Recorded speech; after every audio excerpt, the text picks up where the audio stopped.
Yes, Melissa.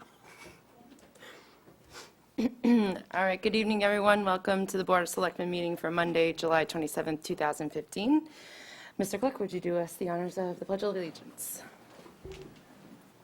I pledge allegiance to the flag of the United States of America and to the republic for which it stands, one nation, under God, indivisible, with liberty and justice for all. I'd ask that you remain standing. Please be advised that the Massachusetts Governor Charlie Baker has ordered that the United States flag and the Commonwealth flag be lowered at half-staff at all state buildings beginning at sunrise on Friday, July 17, 2015, in honor of the 4 United States Marines killed in Chattanooga, Tennessee on Thursday, July 16, 2015. Moment of silence, please.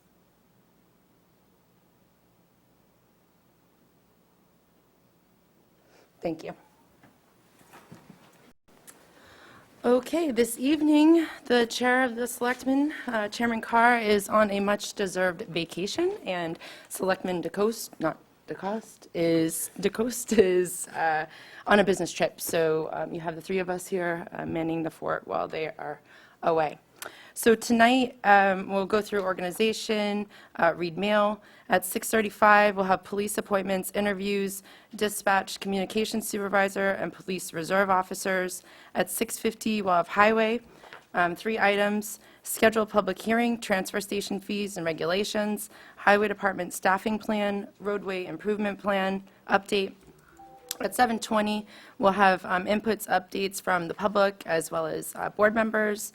At 7:30, we'll have a public hearing on the adoption of goals for fiscal year 2016. At 8 o'clock, the town administrator, an assistant town administrator for finance and budget, 3 items there. Community compact application update and amendments, a policy review, short notice items requiring town position, and Mass General Law, Chapter 61A, waiver requests, 3 ANR lots at 25 Bulkley Road. And lastly, at 8:20, we'll have consent agenda and minutes approval, and then we will adjourn. Mr. Bergman, mail, please. Thank you, Madam Chair. The few items in the mail packet include a letter that we received from Sunny Delight. It was addressed to the Commonwealth, and as there is Sunny Delight's notice under the Worker Adjustment and Retraining Notification Act of their intention to cease operations in Littleton later this year. This is for their manufacturing site at 20 Harvard Road. I've been aware of that this might happen, and we've now received a notice that it is imminent. We've been in communication with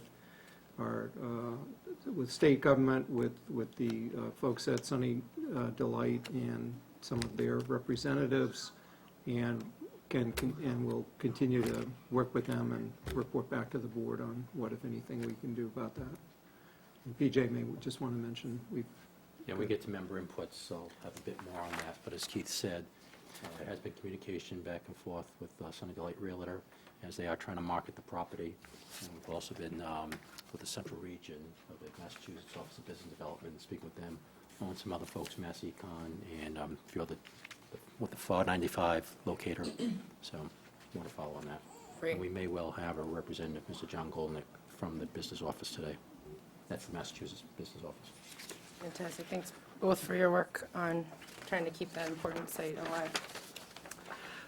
Next item, just for the board's information, is a copy of a notice of suspension that we received. It's from the Alcoholic Beverages Control Commission. It has to do with an action that they took against one of our local licensees, Tedeschi's, and they're suspending the license for 2 days for sale of alcohol to a person under 21 years of age.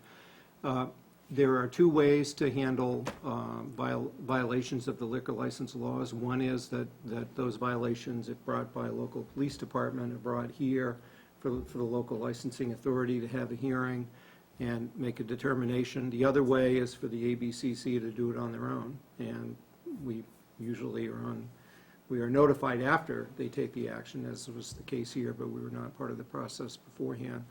But looking through our records, I think the last time something like this might have happened was might have been 4 years ago. I don't recall any since then, Chief, but we had, there were a number of violations 4 years ago, all of which were for sales to minors, sales to persons under 21.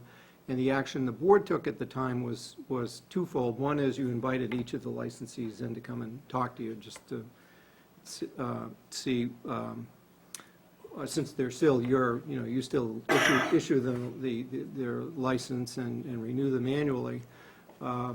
But what the board also did was you amended your own regulations 4 years ago to require what's called TIPS training.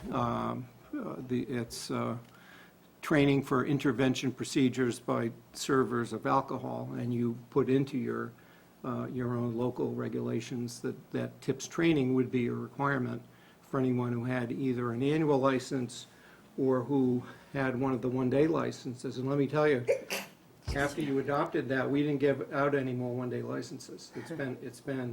We used to have quite a few one-day liquor licenses that we'd have from various local establishments. We put that TIPS training procedure in place, and we suddenly stopped getting the one-day licenses, and this May, I don't recall if we've had other, we haven't had a lot of violations like this, but your previous procedure has been to talk to the licensee about it. There's no action in front of this board, but you may still want to engage in a discussion with the licensee at some point. But at a minimum, take note in your record here that there was a violation. Duly noted. And then next, we have a letter of resignation from John Cantino, who's served on the Zoning Board of Appeals for 18 years. We want to certainly thank John for his long service, and we'll advertise for applicants to fill that vacancy. And last item is a letter we received after the agenda was posted from the Conservation Commission, indicating that they are looking to appoint Rick Finley as an associate member of the Conservation Commission. Under our town bylaw, associate member appointments by Concom require your approval, so we would need to schedule this for future, a vote at a future selectmen's meeting. So that's what we have in the mail packet. Excellent. All right, 2A, police appointment, police dispatch and communications supervisor. So Chief.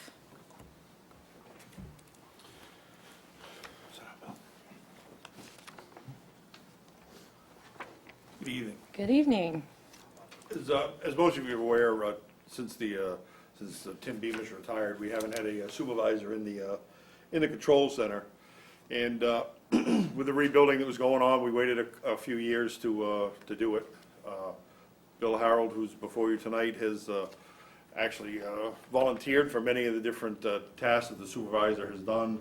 We've sent him to all training, which is the Criminal Justice Information System, the MERCS training, which is for all the firearms licensing. He's really stepped up to the plate in making sure that the filing system's kept up to snuff. The other matters in the control center, he's stepped in for doing scheduling in the control center and things of that nature, the administrative tasks. So it's with pleasure that I present Mr. Bill Harold to you for appointment as the supervisor in the control center. Great. Thanks so much. Bill, if you could tell us a little bit about yourself, that'd be great. I spent 4 years in the Marine Corps. I worked in manufacturing for many years before I ended up here. Really enjoyed it. I never expected to be here, but kind of glad that I fell into it. I really enjoy the job. I've learned a lot. I continue to learn a lot. The way I see it, it's a never-ending process here. But really enjoyed it. Others, questions? First, I'd like to offer my condolences to the loss of your brother Marines in Tennessee. My sympathies are with you and your brother Marines. The aircrew survival technician, that's near and dear to my heart, as I've depended on those guys quite a bit over many, many years, actually many decades now. Well done there. But more to the point, as far as, you've worked in Acton too, so you've already been doing this before and volunteering here already. So I do appreciate that. Certainly read through the record. The only question I'd have for you, as you see a dispatcher's role and the supervisor role, more importantly now, what's the distinction between, I don't want to say merely, but let's say serving as that dispatcher day in and day out, but now you'll have those supervisory responsibilities. So what do you feel your biggest responsibility is going to be? I would imagine making sure that everybody knows what they need to know. So when nobody's around, I've given my number out to everybody, and they've called me off hours many times for questions that they just can't get by. And I think it's important that they know they have somebody they can give a call and get the answer from, Yeah, thank you.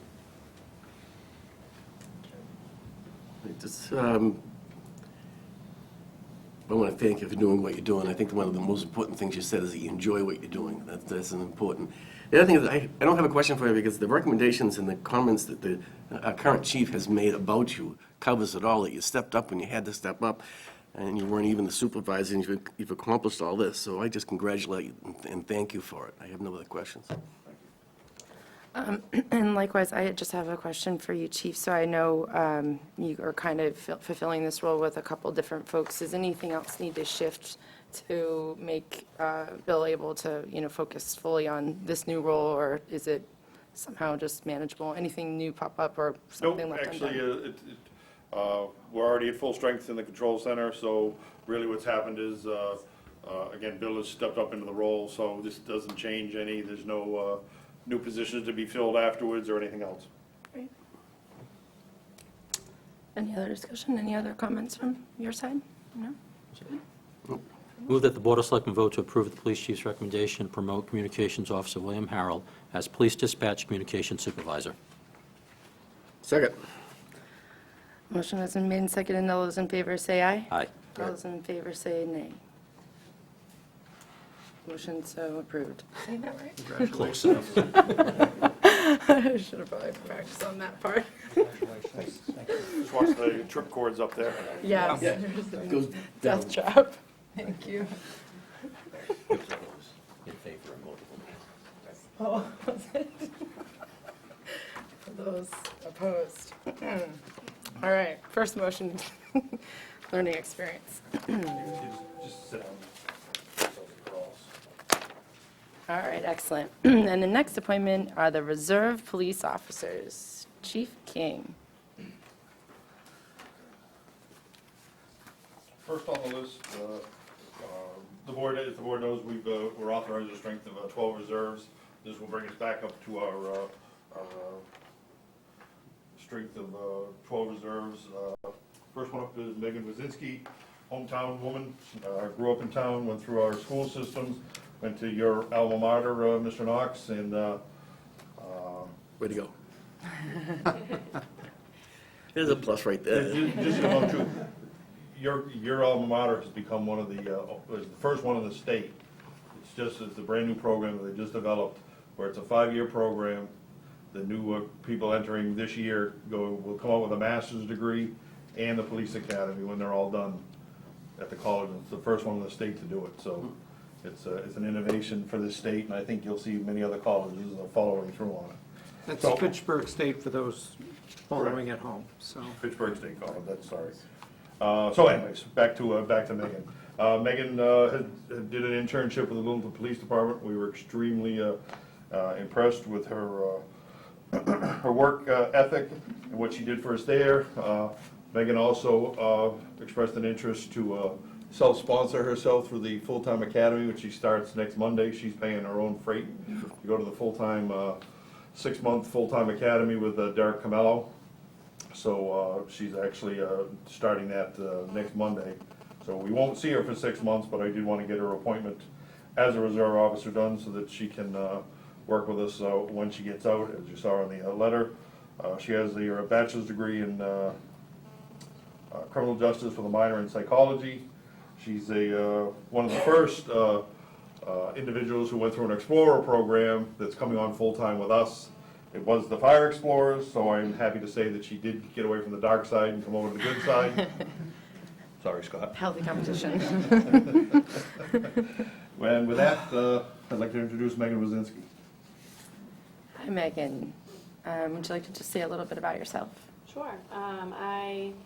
Like Chief said, I'm from the town. I grew up in this community and went through the high school. I'm currently going to Fitchburg State. I'll finish this upcoming August. And then starting Monday, I'll be going to the police academy for 6 months. I look forward to giving back to this community. Awesome. Board members. No, heck of a commitment. It is, absolutely. As the chief said, paying your own way to go through that, so thank you. I may already know the answer, but what are your goals? Well, my goals are to eventually be full-time, hopefully here in Littleton, if not elsewhere, but currently that's my future goal. Super, thank you. Next. Well, the chief always stole part of my comments I was going to make that you went to Fitchburg State, so that's gone by. Also, I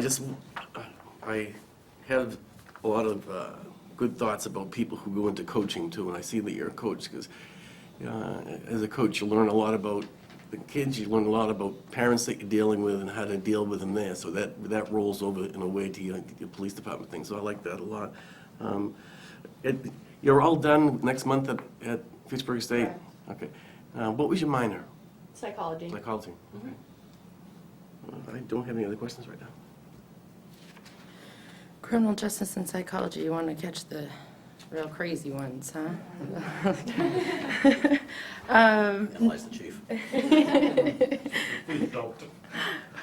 I don't have any questions either. I mean, likewise to the Fitchburg State thing, I'm also a LHS grad and, grew up here, so that's fantastic. And I think we'd be lucky to have you. So thank you, Megan.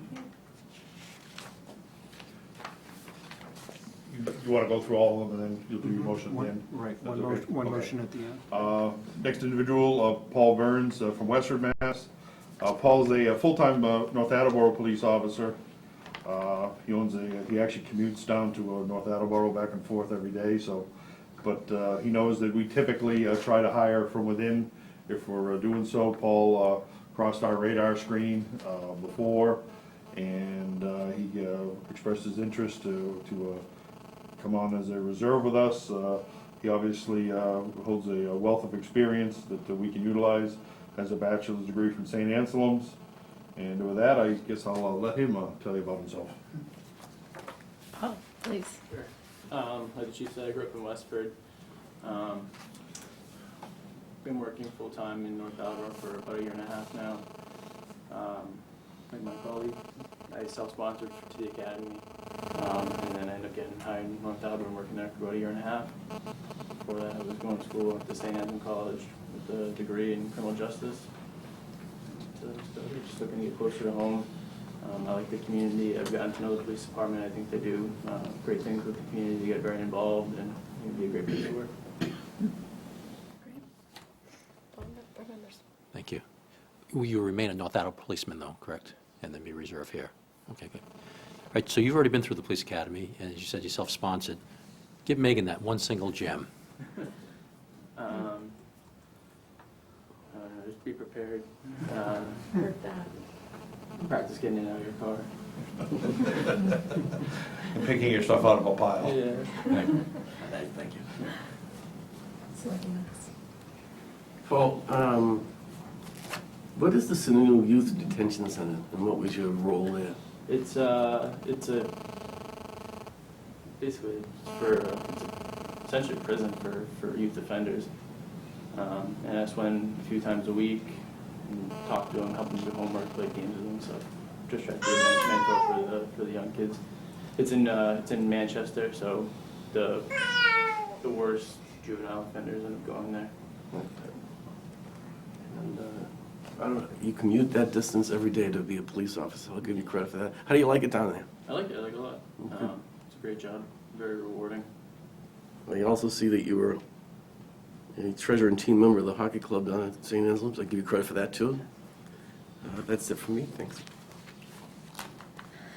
You've certainly got a lot of very relevant experience, Hampton Police Department, Police Academy, Detention Center, so it looks great. I mean, you answered my question, which was why do you want to join? So thank you for that very much. Next to individual Brian Kiley from Shrewsbury, Mass. Brian's been through the Reserve Intermittent Academy at Boylston. He holds a bachelor's degree from University of Massachusetts. He's done a lot of volunteer work. He currently is a full-time dispatcher, a part-time dispatcher in Bolton, and also in Shrewsbury, Mass. When Brian came in, just talking to him and finding out what he was all about, he's really about community and community policing, and he just really impressed us that he'd be another individual who would add to our force and add to our reserves. As you know, we rely quite a lot on our reserve program to augment the full-time staff, and the reserves are given a lot of the same opportunities to get involved in the public functions and things of that nature, so we're really keen on that when we're looking for individuals. With that, Mr. Kiley. Hi, Brian, tell us a little bit about yourself. Like the chief said, I'm a graduate of UMass Boston, criminal justice background. I work in Shrewsbury. I've been working there for about 2.5 years as a dispatcher. I love my job. I love dealing with people. I've worked in the restaurant industry for about 10 years, so I actually know how to deal with people very well. And I'm looking forward to working for this community. Board members, Selectman Avella. I did notice Cheesecake Factory, well done. Yes, thank you. Well, Shrewsbury is a Littleton. Why Littleton? I like the agricultural side of it. I have a green thumb myself, and I respect people that have the background in that. Also, I want to help out the school systems, maybe be an SRO, school resource officer, and just help out kids in that aspect. So. Right. Thank you. One of the comments that the chief made, he talked about community policing. I'm a strong believer that I think it's extremely important for a community such as Littleton because of its size. But how important do you think it is, and what part should an officer play in the community? Well, I think it's very important. The public is the eyes of the police department. Whenever there's a crime going on or someone's not following the law, they call us, they call the police. And I think that's a huge role, with dealing with that, so. Thank you, that's all. No questions from my side as well. Again, lots of great experience here, but I did want to comment on your skills and certifications. I think it's really great, and at this day and age, some of this may seem expected or commonplace, but proficiency with Microsoft Word, Excel, PowerPoint, CAD, Vesta, and a lot of other programs. I think it's really important that you listed that because I think that it's foundational. That's the word I'm looking for. That's just kind of a basic, but not everyone has those. So I think I'm glad you mentioned all those software programs. I'm definitely a technology fan. So thank you for that. No questions from my side. Last individual, last but not least, Jesse Bowen. He's about halfway to his degree in criminal justice in Wachusett. He's a full-time dispatcher in Westminster. Again, another individual who I believe can add to the department. Wants to move forward in law enforcement, move his career forward.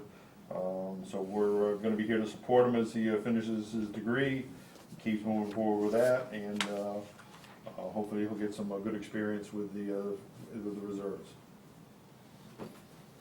Jesse, tell us a little bit about yourself. Well, the chief kind of summed it up a lot, pretty good. Been working in Westminster for about 4 years.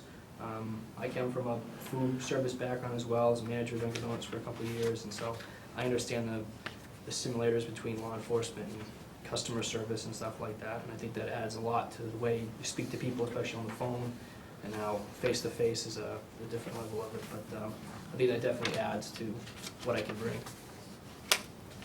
I'm not sure about that Dunkin' Donuts segue. I was going to say anything.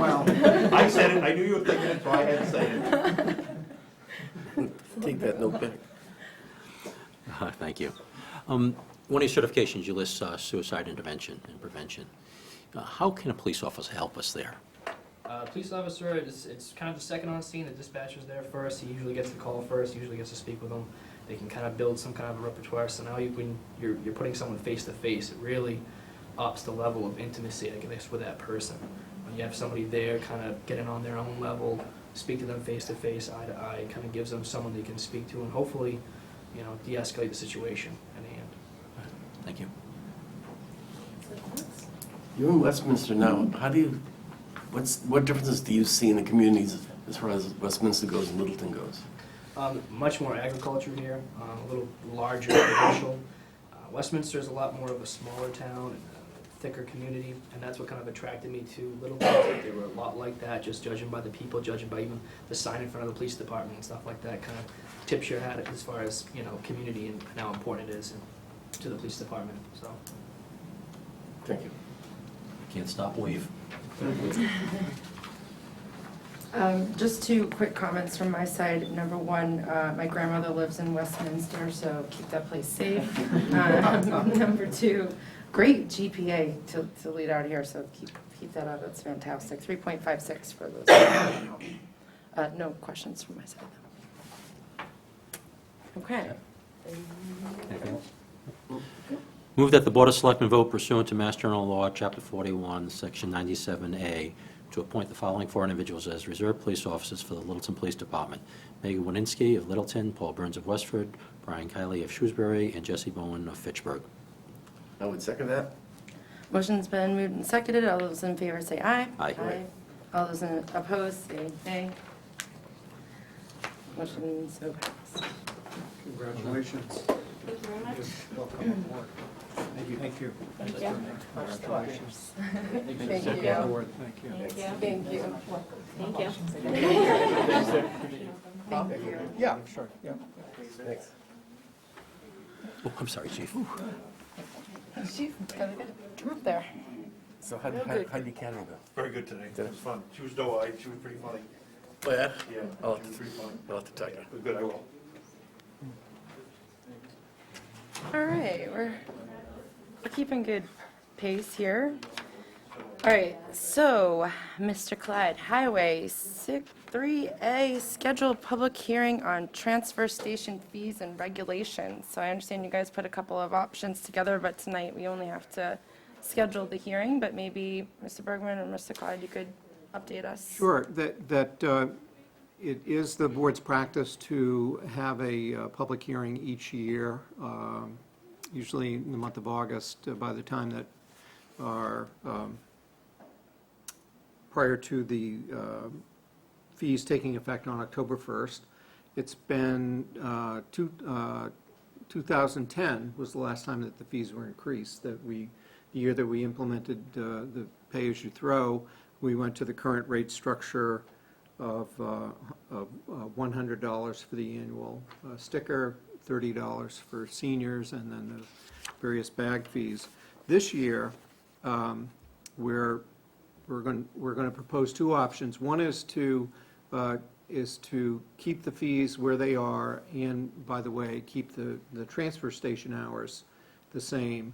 But we wanted to bring forward another option as well, and that is to propose expanding transfer station hours, one additional day, 9 hours, nine additional hours of operation. Well, the transfer station wouldn't be open at 9, but the employees do work prior to the opening to Yeah, keep nine, everything- right, 9 hours that we have to cut, that Bonnie has to cover in her fee structure.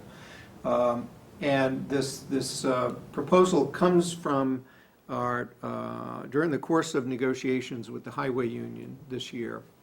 The union raised the proposal that transfer station hours ought to be increased.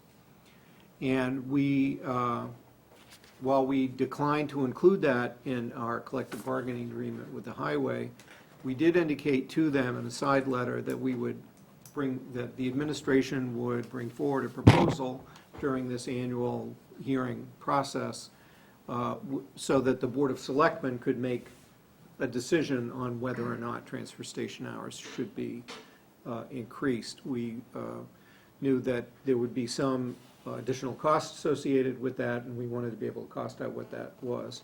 So we have a proposal that Bonnie and Jim have prepared. It's about an additional, it's over $30,000 in additional costs to open for that one extra day per week. It would require an increase in fees, which would go from, the base sticker fee would go from $100 to $110, senior fee from $30 to $35. The bag cost would go from $2 to $2.25 for the largest bag, and then $1, let's see, the dollar, Was it a little bit? yeah, $1 to $1.25 for the 15 gallon. next larger bag. So, so the purpose of tonight's agenda item is to schedule a public hearing, which would be held in August, and you could make your policy decision then. And we'll put out in the public hearing notice both options of keeping the fees where they are with no change in the hours, or increasing the hours for one day per week, for which there would need to be a fee increase, and then see what public input we get from that. But it has been now, this is it 6 years in a row? 6 year. Yeah, 6 years in a row that we've been at this level. And we've been able to do that primarily because of the tipping fees that were negotiated a few years ago. They're declining over the next few years, so it's helped kind of stabilize the rates. Well, why decline? Because the incinerators require a certain amount of, waste, and because of all the recycling that's been in place, there's more capacity at the facilities, so they're kind of begging for the trash, is what it comes down to. For a while, there was no capacity in the state, and then between landfills and other incinerators, there's been some more capacity, so they're just basically supply and demand. They want your trash. And Jim's thought, we didn't include it in the packet, I got an email after we put the packet out, but the Jim's thought is that Wednesday would be the additional day, that if we did add a week. Works best for us. If we did add a day, it would be Wednesday, is the proposal. Any input from your side, Mr. Klein? No, I mean, the people at the facility, Chris and Phyllis, get more of the questions about, adding days. I think people would prefer Sundays and stuff, but it doesn't work operationally for us because our containers are full, they need to be hauled away, so Wednesday works best for us. Remember when the big change came from Sunday to Saturday, and the change, that people didn't want that change at all?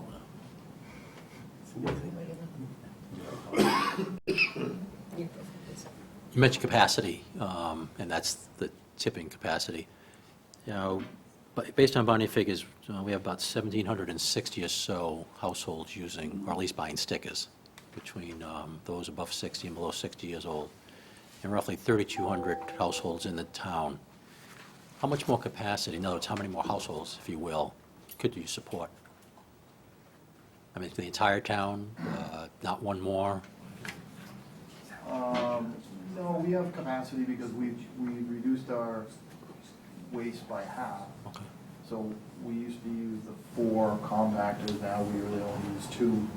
So we're gonna pick one of those compactors and put it into the cardboard, because the cardboard is a problem now, that's a lease. Now, our labor costs would be fixed based on the number of days we're open. So if there was one person or 1,000 people, the labor's fixed for the moment at least. If we put more trash through, does that increase how much we'd have to be paying in tipping fees? Is it per ton? Well, the tipping fees, in theory, are offset by the bag fees. So the sticker fee is supposed to support the operation, which would include the staffing and the general overhead for the facility. And the bag fees generate enough to cover the tipping fee costs. I want to ask because there's thousands of permutations on how we could figure out, is it $2.19 a bag or $1.99? I don't want to get into that for you folks. But another way to raise revenue is just to get more patrons.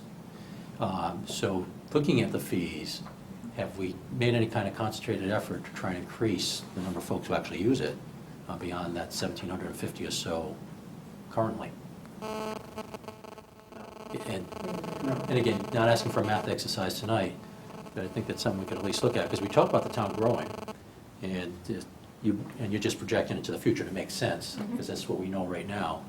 But as the town grows, should we be anticipating that more people might be using it? And even if it's at a flat ratio, I don't know the answer, to be honest with you guys. I'm just asking you a couple of questions at this point to think about. Well, we lost patrons when we went to the page to throw because the people that didn't want to use bags wanted to do the easy way and they were willing to pay additional money. We feel with the way we're set up now, if people share stickers, we lose a little revenue with that, but we make it up to the bag fee because they have to use the bag. Okay. So we're feel a little more comfortable with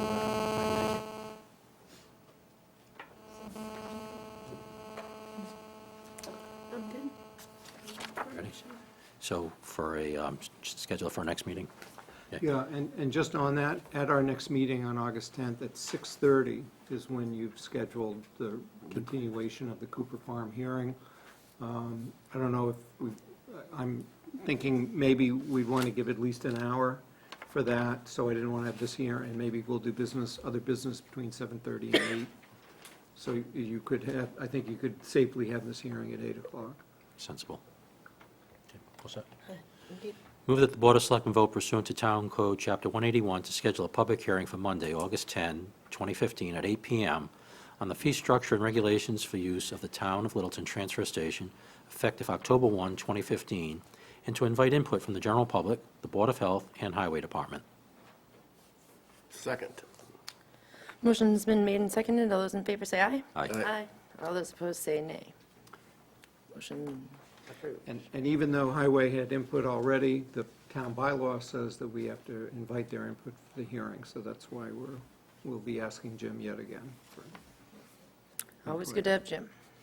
We have the same answers. Well, we hope so. Yeah. But with updated information. Well, who knows, maybe, A lot could change. maybe someone will wrestle him to the ground and he'll say Sunday instead of I'd like to see who that person would be. have to be an awful big person. I won't do that. We won't do Sunday. It's cool. Speaking of Jim, highway staffing plan. So talk to us about what you guys have been cooking up. This is something we've been working on for quite a while, and we thought since we were talking about staffing for part of the highway department, the transfer station, it might be as appropriate a time as any to just update you on some staffing plans that we're hoping to be able to pursue, and that specifically is to bring back an in-house engineering component to highway department. We had one in-house up until 2007, when Eric Derling retired. Was he a PE? And that was the last time we had someone with an engineering credential on town staff. We have since been spending an awful lot of money on engineering consultants, and we're not going to stop spending a lot of money on them because we're doing a lot of road work, and the roadway improvement plan becomes, is a continuing goal of the board. We've spent in the last, since 2008, we've spent just about $1 million in design work for road, or for engineering work in support of our roadway projects. $243,000 of that has been for construction oversight and resident engineering services.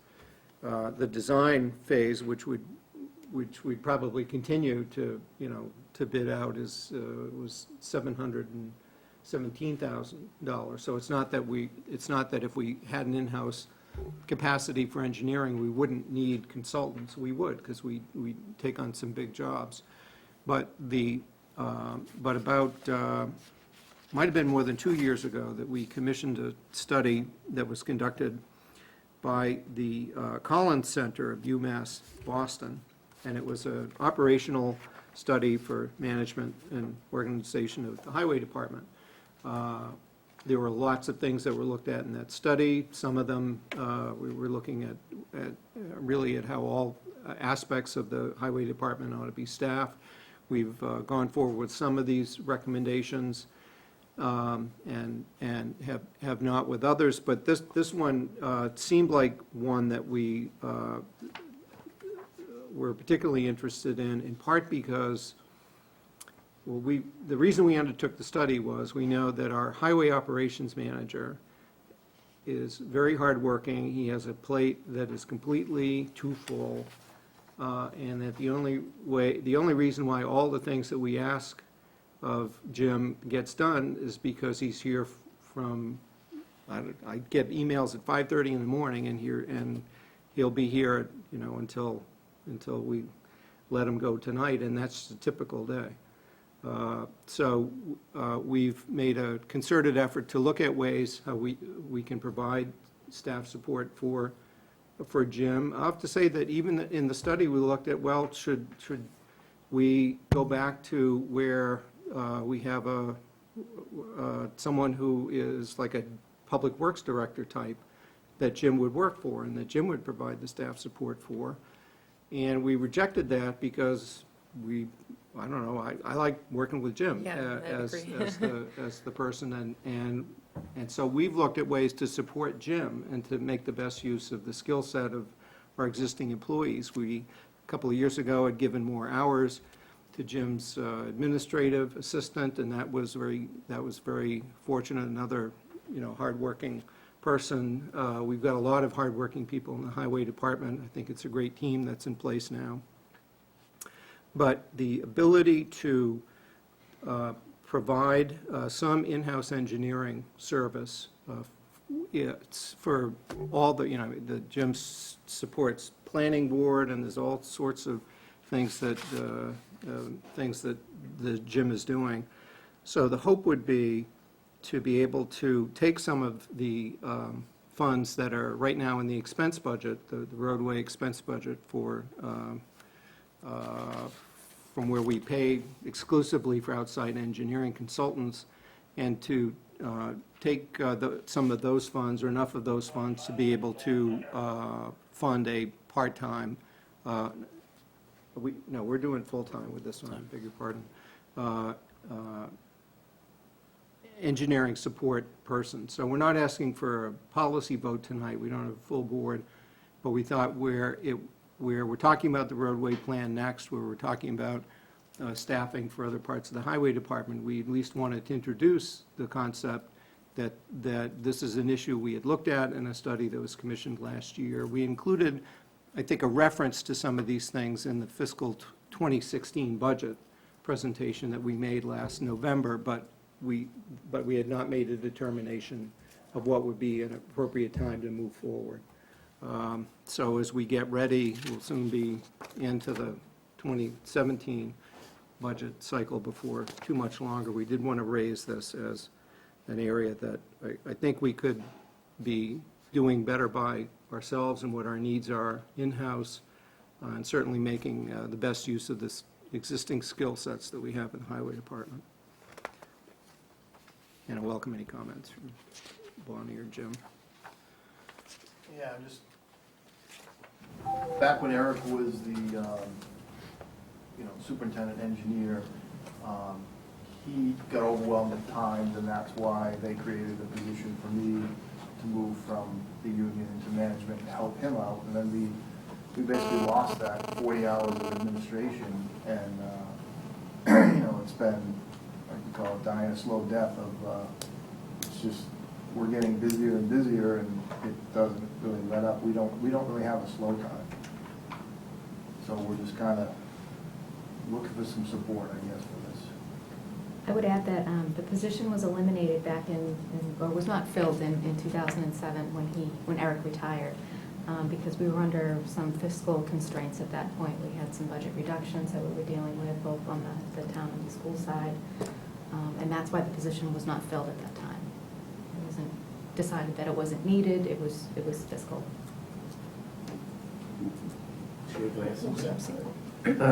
Cost effective, since would it be covered, since we're not sending out everything to an independent person, would it be covered that way? And is there enough money that we'd be able to pay? Is this full-time or part-time? Full-time. Full-time.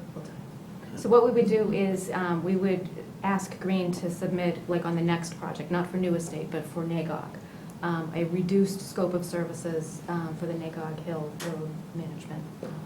And we would handle the construction oversight ourselves, along with maybe some of the other.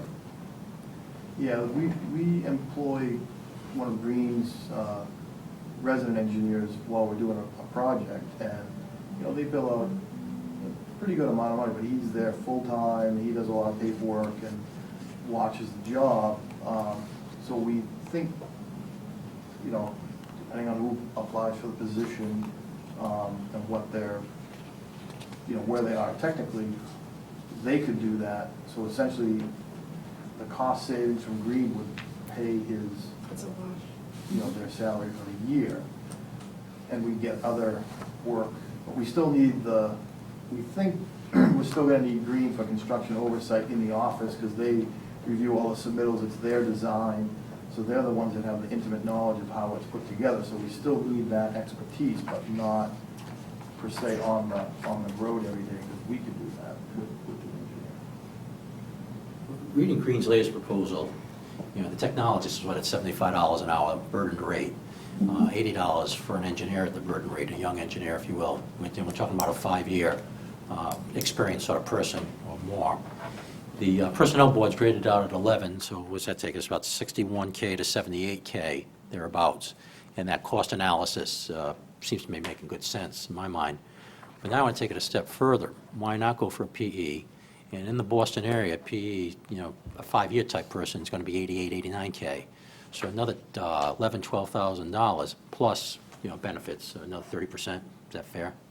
But again, it's 30% on another 10, so another $3,000 for us, what you're going to be doing on this.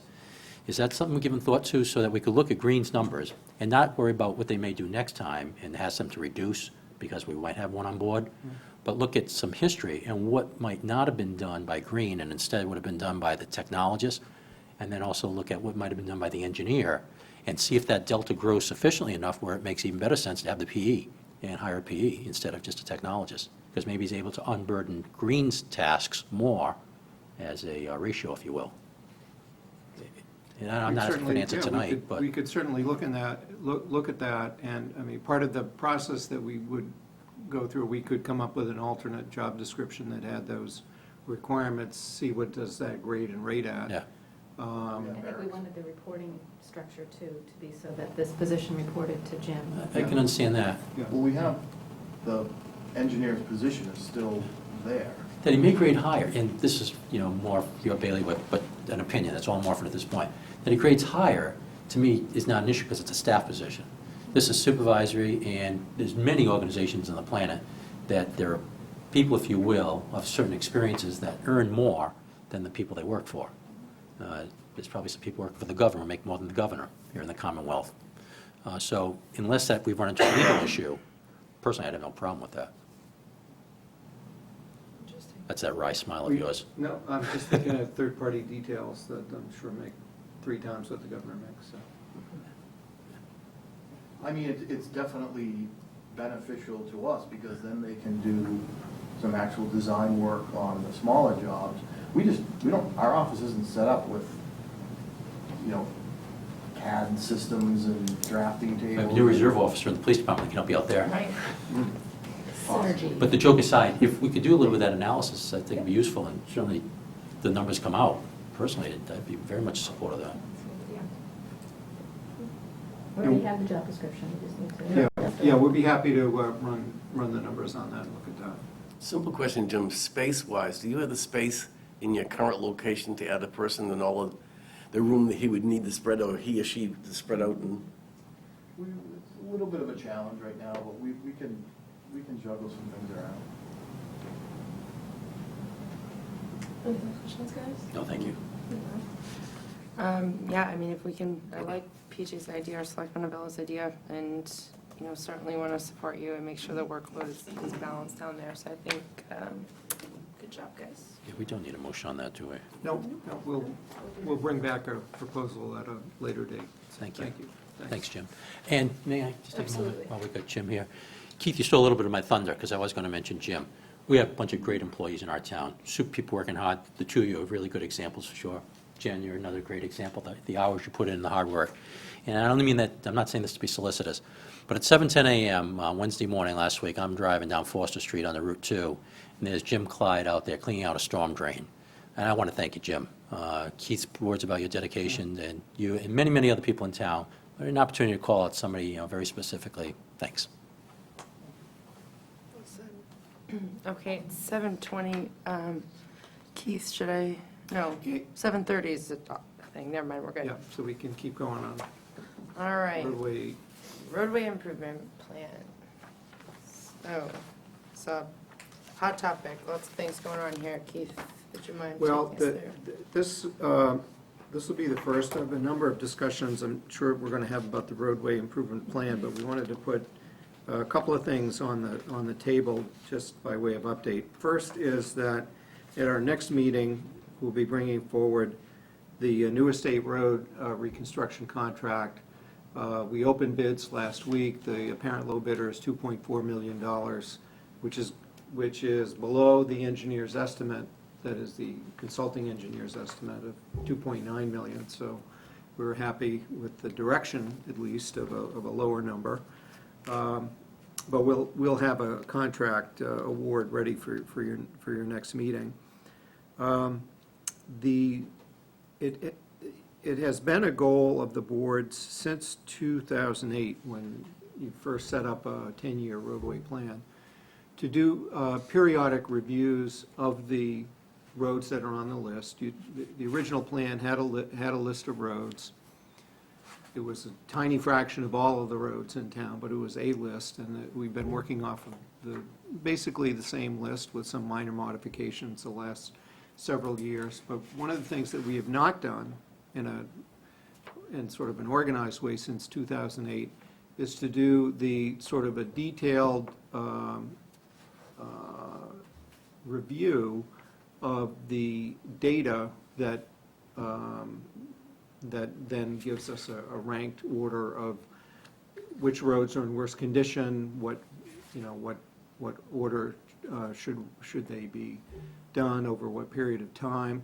That we had made an investment of $60,000 back in, I guess, in 2007 or 2008 for a particular piece of software that we used at the time to crunch out our numbers and come up with our list, but we haven't used that, we haven't been using that technology since then. It was a little not very user-friendly, it was a little too expensive to do, and the board has expressed the desire over the last several years to find some way to revise the list based on up-to-date data. And so actually came across a technology which we met with the folks this morning. It was developed at Northeastern University, and it's currently marketed as Street Scan, and they're based in Burlington, Mass. They've done their initial work was for the city of Beverly, but they're getting an awful lot of interest from a number of communities, and we would like to explore.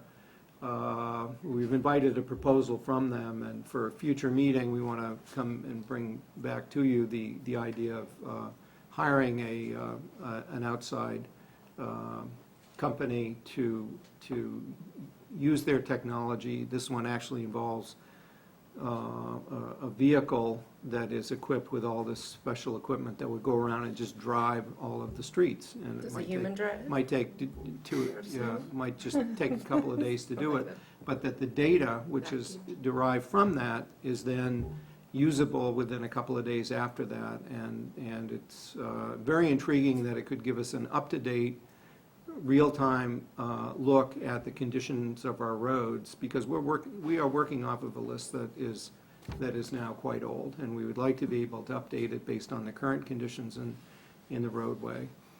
Is that a one-time deal, or do we get to that? There would be an initial cost of about $35,000. We think it might cost between $5,000 and $10,000 a year for subsequent years. We've yet to work out the details, but considering that we're investing millions of dollars in the roadway plan, to be able to get up-to-date usable information, which would then we'd be able to have access to when it's a little more user-friendly, might give us a better tool for making decisions. So we're very interested in exploring that, and we can have future information to talk about. The last item that I wanted to make sure was on your radar screen for tonight is that I've been made aware, and I've shared with the board, that back in 1997, there was a commitment made by whoever was sitting, I don't even know where you would have been sitting in 1997, in this building or another building, but the commitment was made to pave Mattawanakie Trail, and it hasn't been paved yet, and it's not on our list, and there's been a concern expressed by the neighborhood to fulfill the obligation that someone made in the past, and that we want to be able to have the current board and the current administration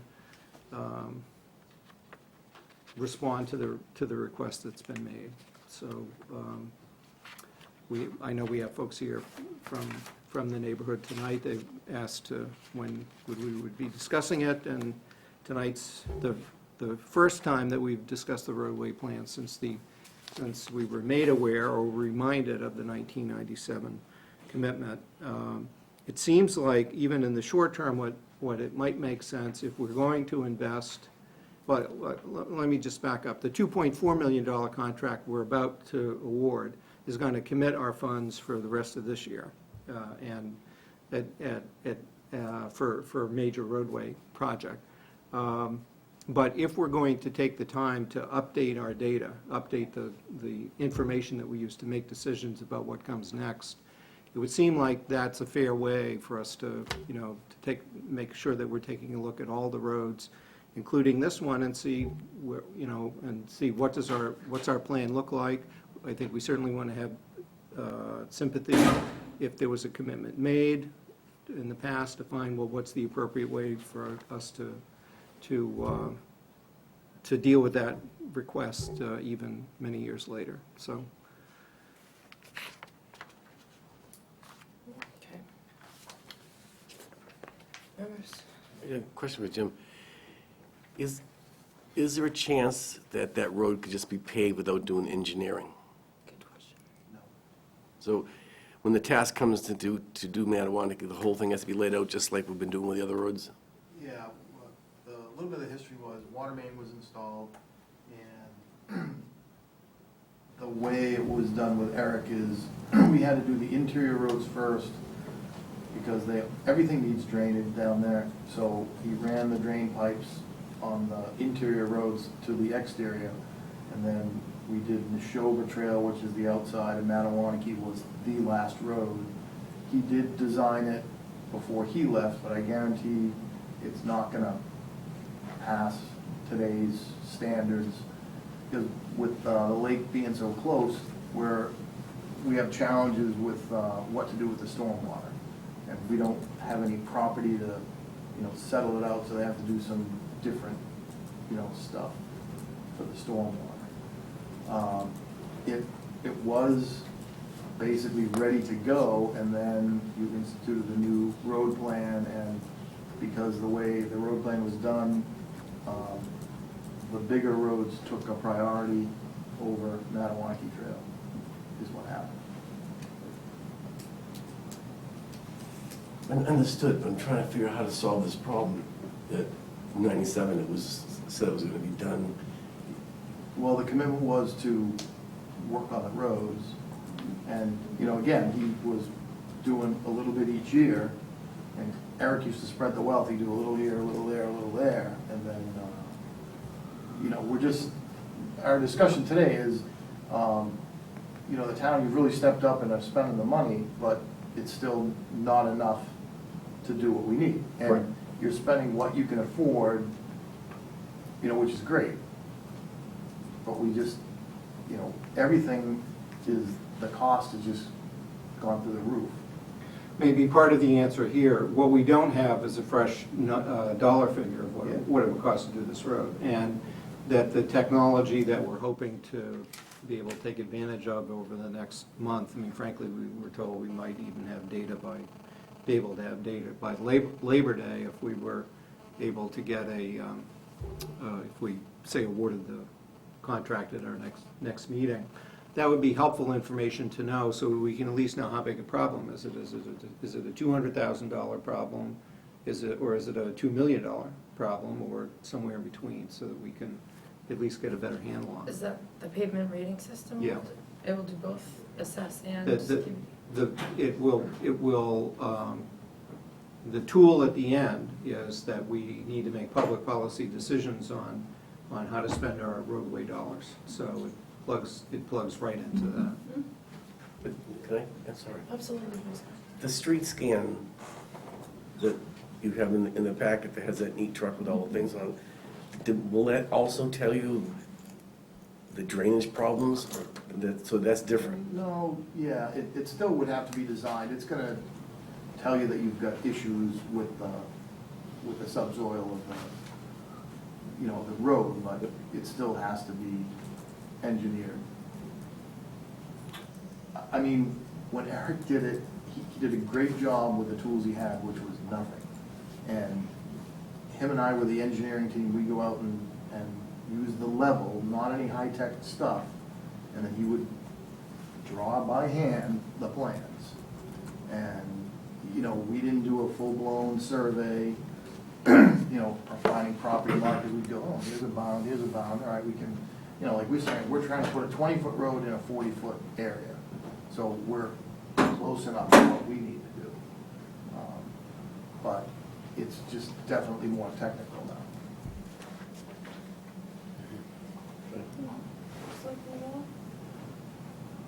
Yeah. Oh, sorry. My bad. Okay. If we were to go forward and purchase this plan, the street scan, and get the information that soon, at least we would know, at least you'd have something to go by, so we could compare it to the other roads that are here. I guess that's what I'm trying to say. Is there a way of jumping Matawanaki if it shows up that it shouldn't be done? Or you could, and that's a policy decision that you could make. You could say, for example, when we go out and cost what all the roads are going to cost, that technology and methodology will point us in certain directions, depending on what you ask. Which are the worst roads? This road may or may not show up on that list. Which are the most highly traveled ones from a value standpoint or whatever. But if your policy decision is then to say, okay, this road is now, it's coming up on, a couple of decades of an unmet obligation, so it goes next. And whenever next is, after, as I say, we have a contract, $2.4 million, which is going to eat up the funds for this year, but whenever next is, you could at least know what next is, and you'll know what the dollar amount is. So we'd have the ability to comply with the request. Keith's hitting on the way, certainly my thinking is leaning, and that is, 18 years ago, call it a promise, contracting away, put the water in and then we'll repave the road for you, seems to be, if not implied, pretty darn implicit here. The documentation I've seen up to this point at least. And keeping past people's promises is always more difficult than keeping your own promise in all candor. But that aside, I think Keith has hit on it, and we, in the course of this discussion, we're all kind of leading towards spending that $30,000 or whatever it may be for the street smarts. So that's one piece of it put aside, and that helps us rack and stack the streets and roads in the town. And then, I think Keith put it well when he said policy decision, and that's what it comes down to. The Board of Selectmen make a policy decision that there was a contract of sorts, a promise made 18 years ago between town officials, and we have an obligation to help fulfill those sorts of promises. But then I want to be equally candid with you folks too, and appreciate you coming out tonight, is that as the streets are racked and stacked, we do have to look at how those streets are. And I know yours is not the best street in town. And there's certainly some bad streets. If you've been down the show, but before it was repaved and stuff, you can see the difference. So others in town too. So certainly that'll factor in, personally, as I look at it. But then also, you've heard what I've said as far as what I feel is contract and a promise, and that's owed to you also. So it has to be very high in the consideration, so. I think the health of the lake is also a good consideration to add to the list, because if there's a way to improve the drainage so that we're not compromising the health of the lake, that would also be really important to us. Thank you. And just for the record, please identify yourself. My name's Lisa Janae. I live on Samoset Trail, and this is my neighbor Ann. Ann Bauer, 12 Samoset Trail. I read your notes. Okay, thank you, ladies. Hey, Keith, do I need to open this public hearing real quick and then come back to it? Or how does that work? It is. Yeah, sure, open the hearing, Have and to open then we'll Okay. come back to this Okay, discussion. hold on to this discussion for 1 second. I just have to open the public hearing. Okay. The Littleton Board of Selectmen will hold a public hearing on Monday, July 27th, 2015, at 7:30 PM in room 103, Littleton Town Offices, 37 Shattuck Street, Littleton, Mass. 01460, on adoption of the following proposed goals for fiscal year 2016, identified in a preliminary goal-setting exercise. And I'm not going to read all the words, it will be all night, but the categories of goals are master plan update, 2, economic development marketing plan, 3, transportation commuter rail crosstown connect, 4, roadway improvement plan, complete streets, 5, elder and human service needs, 6, public safety strategic plans, 7, organizational review, 8, review bylaws and regulations, 9, long-range fiscal plan. Comments thereon may be submitted in writing to the Office of the Board of Selectmen, Town Administrator, Town of Littleton, 37 Shattuck Street, Littleton, Mass. 11460, by noon Friday, July 24th, 2015, or in person at the hearing. Board of Selectmen, James F. Carr, Chairman. Okay, so we'll hold on to our goals We'll for, go back, and go back we'll to go back to the other, roadways. the roadway improvement agenda item, and then come back to the hearing after that. Okay, I mean, from my perspective, I think you guys summed it up, you all summed it up really well. So let's try to get this software, which you said, that was going to be one of my questions, Keith. So we could get data that quickly within the month if we? We are told, yes, that they would, that it's possible that within a month of our awarding the contract, we could have the data. Okay, all right, so that sounds like the right thing, and then. Well, if it's a dry month, if we were in January, that they would be waiting until later, but if we did it now, if we awarded it in August, that they could get it done by early September. That makes sense, so even more important. Okay, and then Selectman Novella, I agree with your summary. Let's see how things rack and stack, and then we need a policy on that. And I like the criteria, Keith, you used, worst, most traveled, and then we have an exception policy where special circumstances come up, and if we need to, we can, reprioritize, even based on the system's. An environment would be one of those. An environment, yeah, absolutely. I couldn't agree more. Now, do we bring this up next meeting when we have a full board and vote on it? Yeah, we will have a contract, a proposal and a contract from the vendor in time for our August 10th meeting. To the public hearing, can I just do this? Okay, any other discussion, comments, questions? Jim? No? Good.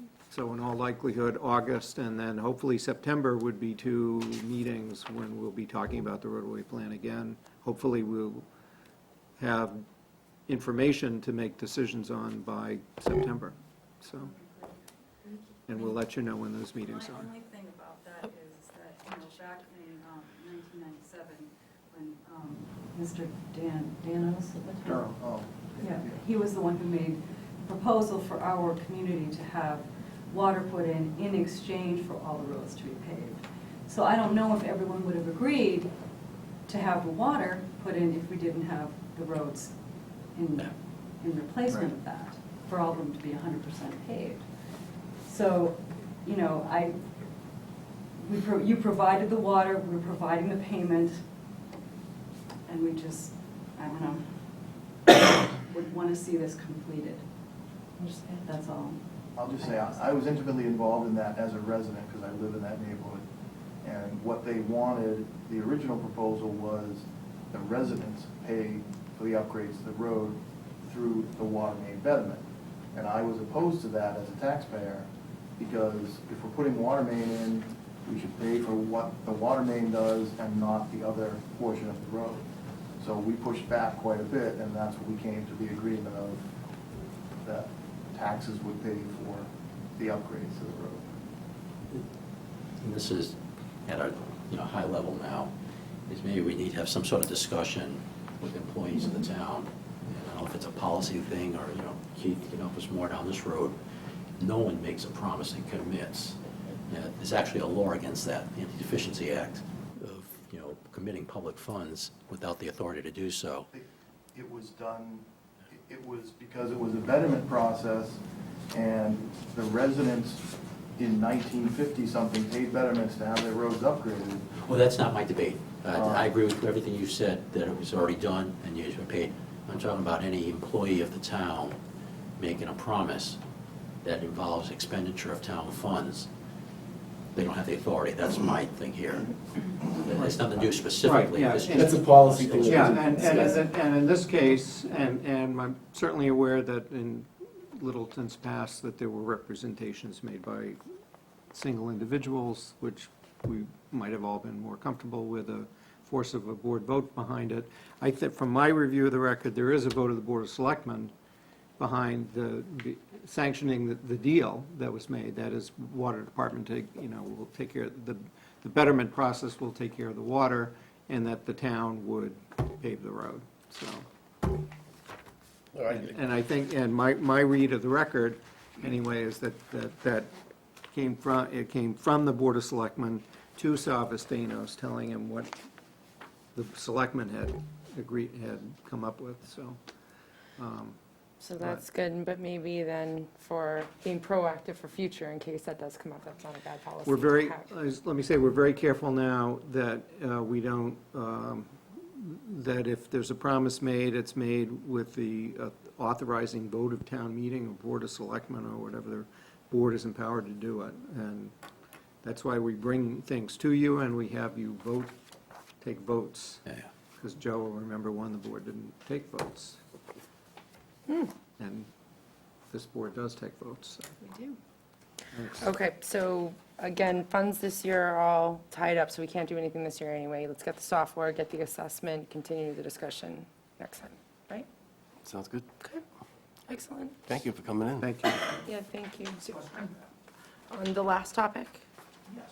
Okay, go for Are it. these acceptable Identify roads yourself. or are these unacceptable? Sorry, and identify yourself. Jared Opioid, New State Road and Roxbury Drive.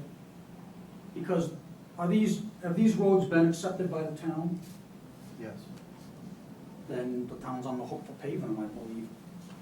Sure. Sure, yeah, we're not saying that when the roads get paved, the town won't pay for them. What we have not done up till now is agreed on when the town's gonna pave them. Yeah. And so we're getting close to that decision. I just wonder if they're as bad as New State yet. Okay, thank you. All right, we're going to change the order up here a little bit. We're going to go to 7B. Just keep you all on your toes to member updates and Selectmen development. Thank you. Can I do that? Can I skip public input just for timing's sake? Is that cool? Keith, am I allowed to go to? You can do whatever you like. I'd like to go to 7B, please. All right, thank you. Very quickly, folks, Keith mentioned earlier this evening, letter from Sunny Delight, that they are ceasing operations and they've already began laying off people. Keith and other folks in town have been working along with Sunny Delight, trying to get a meeting with them to learn a little bit more about the circumstances, also to work with them in trying to market the property because we see it as very good to market it. We talked about water a little bit earlier. Sunny Delight used a lot of water. That was revenue. The infrastructure remains fixed. The revenue is going down because usage fees are going to go down. Employment, there are people that are losing their jobs. A couple, 3 are being relocated, but the majority of the folks are going to perhaps be out looking for jobs. And then there's tax revenue to consider in the long haul as to that piece of property. That said, joining us tonight is Mr. John Goldnick in the back there. John's the regional director of the Central Massachusetts, and it's the Massachusetts Office of Business Development. And John's already been helping us along with some folks from Mass Econ. John went from another meeting out a little bit west of here today and stopped by to show the commitment that the Commonwealth has to helping us here in the town, and there's been many people already stepping up. Keith speaks with the secretaries somewhat routinely, it would seem, and he can certainly add to that. But there is a commitment to helping the town of Littleton, and then frankly, helping a business. You know, we've talked about in the past how we're trying to be, business-friendly to the commercial interests, at the same time retaining the character of the town. Sunny Delight is certainly a long history in our town, and then being able to preserve that sort of business there certainly remains within the character of our town, and then certainly supports many, many of the objectives we're doing. Town, I'd like to thank you for coming this evening. It's my pleasure. Appreciate it. If you have any questions, you can answer. Thanks, John. And it is our hope to be able to at least initially get a conference call together with John, with PJ, and our chair, Jim Carr, once he's back from vacation, and myself, and some representatives of Sunny Delight as an initial conversation about where we are, next steps with them, and we can report back to the full board on how those are going. We've been reaching out to the company, to the state and other economic groups for a while, and we can at least circle back and share with the board and with the community what's going on. And we've not scheduled that call or meeting yet, because we want to have this, interchange here at the board, so that everybody knows what we're doing, and then certainly any suggestions, or if there were any objections to as to how we're proceeding. I welcome what you're doing. I think it's a Yeah. great idea. Thank you very much. I appreciate it very much. PJ reached out directly to John. I reached out to the big boss, Secretary Jay Ash, whose person then assigned John to do what he was already doing. So we met John in the middle. So Well, the town's been very proactive. I mean, I work with 65 cities and towns, and I can tell you that the town of Littleton has been extremely proactive in how they've gone about this. So, the state's going to do whatever they possibly can. We've reached out to everybody. We've even reached out to the redos. I think part of the issue is to make sure to market the property and make sure that people know that the property is available. Littleton has a lot of competitive advantages, a lot of which Selectmen Novella had said to me in an email, but one big competitive advantage are the electric rates. I mean, it's some of the best electric rates in the state, and that's a big deal. I mean, that's an awful big deal. That's why the electric rates in the state are so expensive. We actually have a bulk buying program that's been created to help a lot of the smaller manufacturers deal with the high rate of electricity. So, the more people that know about the property exists, the better off you're going to be. So. We had a conference call earlier this week. I think we're going to have one at the end of the week. And we're going to get Paul Matthews from the 495 Metro West Redo. Also thinking of some ideas, maybe a legislative breakfast, let some of these legislators know that the property is available. People don't know. I think part of the issue is to make sure that everyone possible can know about the opportunity that exists at the plant. I think we're touching just about everybody. But there's more to do, so we'll get there. Thanks, John.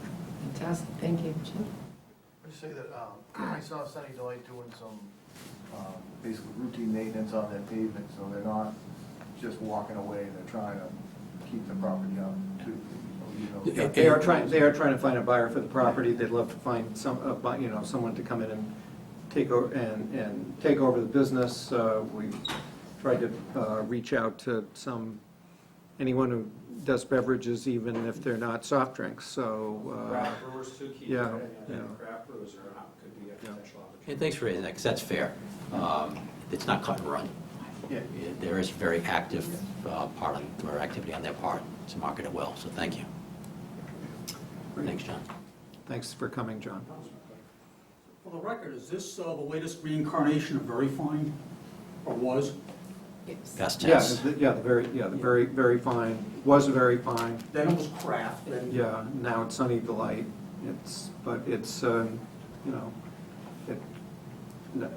Not to call everything this, but it's another signature property in Littleton that is part of the community identity. I've been making juice here for what, since I mean, we put apples on our town seal, and the place where you get apple juice manufactured for decades is an important part of the fabric of the community. So. And then we'll come back again. Okay. Thanks, John. We'll be in touch. Yeah, thank you very later much. in the week. Thank you. Really appreciate the support. Okay, now we're going to switch it back up again and go back to the public hearing on adoption of our goals. 5. So last time we met, we made some final tweaks to what our goals might be, and tonight I guess we can adopt them or wait. Yeah, we had all 5 board members participating in the goal-setting exercise at a special meeting on July 15th, which, and what the board's practice has been is to take that list from that exercise and then have a public hearing around it, and then adopt that goal or something, or some set close to it. Since we are down 2 members tonight, been in touch with the chair, at least, who would be fine. If you wanted to adopt them tonight, that's fine. If you wanted to just get public input and then continue the hearing to a later date, you could, that's another option. All right, can we get public input then? Mhm. All right. Does anyone have any input on our goals for FY16? Want to go one at a time and read it off? and- Sure. I'm gonna, Yeah. I'll put them up on the screen, too. Perfect, yeah, thanks, Keith. Let's talk a little bit about what those are, and just for the folks that maybe didn't listen in or weren't here for the goal-setting process, we looked at, from a process perspective, we looked at our goals from last year and kind of discussed, are they goals that need to roll over to next year? Are they goals that we need to drop? And then are there new goals that we want to add? So we put a lot of time and thought into the resulting list. We also said there are some goals that are kind of overarching goals that almost never go away. And so we didn't think that, calling them out every year was needed. So we have kind of long-term foundational goals and then these goals for FY16. So number 1, master plan update, create the conditions for a successful revision to the town's master plan. Build public support for the town's master plan, coordinating with the planning board. Implement housing production plan strategies to remain above 10%, and that's affordable housing. Open space and recreation plan to be submitted to State's Division of Conservation Services by fall of 2015. And green communities application to be submitted to DOER, Department of Energy Regulations, October 2015. So that's the first one. So we wanted to make sure that we supported our master plan process and delivered some goals within what we want to do within master plan. Secondly, a big focus on economic development and creating a marketing plan for our community, so that we, attract the businesses that we want to attract and not just any old businesses. So foster economic development that contributes to Littleton's fiscal resources while simultaneously, as Selectman Avella mentioned earlier, retaining Littleton's bucolic small town character. Support the Economic Development Committee, which is a development committee that's been formed to explore and seek out opportunities in support of the goal. And that includes the Common, the Point, Crossroads, all the places around town you'd think of, plus Littleton's cultural economy. And SHAR EDC coordinates closely with the Master Plan Steering Committee and develop a town marketing plan by April 2016. So I think we all kind of have in our minds what we think Littleton is and what that might mean to businesses coming to town, but we really want to focus on crisping that up and getting that out there. Big focus on transportation, so commuter rail, crosstown connect, plan for shuttle service improvements when Fitchburg line upgrade is completed by January 2016, support crosstown connect transportation management association community compact application to Baker Polito administration to adjust first mile, last mile, reverse commute, expand parking for the commuter rail station. So we want to make sure, big goal here on getting people from point A to point B, whatever that point A and point B might be. So whether that's train, or bike paths, et cetera. Roadway improvement plan, complete streets, so we just talked a lot about that and how important that is. That's number 4 on our goals. Review and update that 10-year roadway improvement plan, submit complete streets certification funding application to Mass DOT by fall of 2015. Elder and Human Services, formerly the COA, review the results of the Elder and Human Services Needs Assessment by September, and develop an implementation plan. So certainly want to support them there, but we need to see what the assessment said and where we want to focus specifically to support our elder community. Public safety strategic plans, safety first, develop 5-year strategic plans for police and fire departments, including staffing and facility requirements for our review by January. Number 7, organizational review. So review our goal-setting process, which is what we're doing right now, to increase public input. So we got some good feedback and questions around how we come up with our goals, and we all agreed we'd like to do an even better job of getting public input. We also like to assess ourselves and see how we're doing. So self-evaluation, report card for Board of Selectmen, plan for improving communication, including better use of technology, develop and review a plan for making selectmen meetings paperless, and identify opportunities to collaborate with the public schools. So this is all about a pulse on how we're doing and how we can do better as a board. Number 8, review our bylaws and regulations. So I think we discussed some of those may be outdated, and we need to do a little bit of cleaning up there. And then lastly, we heard it already in this meeting today about finances. So long-range fiscal plan, review the finance team's long-range fiscal plan, revise, update financial policies with the finance committee, mindful of our AAA bond rating, and develop a blended CPA or community preservation long-range plan, act with CPC FinCom. So those were our 9 goals. We wanted attainable goals that have, concrete due dates and when we're going to do them by, and kind of ways to measure are we done or are we not. And so those are our goals. Any input? And I just ask that you introduce yourself. Sorry, Mike. Please introduce yourself. Sure. I'm sorry. Didn't think this would come to this. Michael Zeldin, Loyan Street. May I direct a question of our guest? So. Sure. I mean, As long as it goes through the chair. I want to go through the chair. Yeah, I Okay. want to know whether or not, can I do it? Yes, please. Would you please ask our guest, how many towns, small towns, roughly the size of small cities in Massachusetts have either part-time or full-time, high-level executive in, I'll use the term broadly, economic development, who acts actively, she or she, with the state and federal government, as well as private sector, to out-market and in-market, to basically build the economic base of the community. I'm not just talking about business, I'm talking about building an economic base which has a lot of pieces to it. So How many towns have a dedicated economic development officer? Yeah, even very few. This is well known. We're one of the few states that see fit not to do it.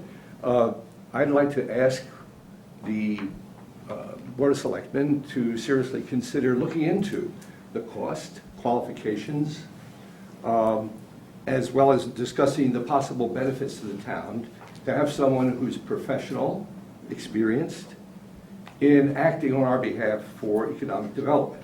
We have a chief of police, we have whose expertise, both with training, practical, goes back years, same for the fire department. However, economic development is the hands of, frankly, amateurs who have day jobs. And economic development for this town, broadly speaking, is a full-time job. Everything we've been discussing tonight, you need no reminder, has to do with where are the dollars, where they're coming from. And rather than Littleton discovering its situation 3 years from now or 5 years from now, as it falls increasingly behind its ability to, shall we say, implement a tax policy and a spending policy and a series of policies that are episodic and reactive, I'd like to see, I'm asking the board to seriously consider becoming more professional on in its economic thrust. This is not to cast doubt or criticism on the existing group of people who have been charged with it. It's just that it's scattered all over the place. To use a phrase, it's been siloed. And instead of in these, I think, objectives, some of them can be all brought together under the rubric of economic base for the town.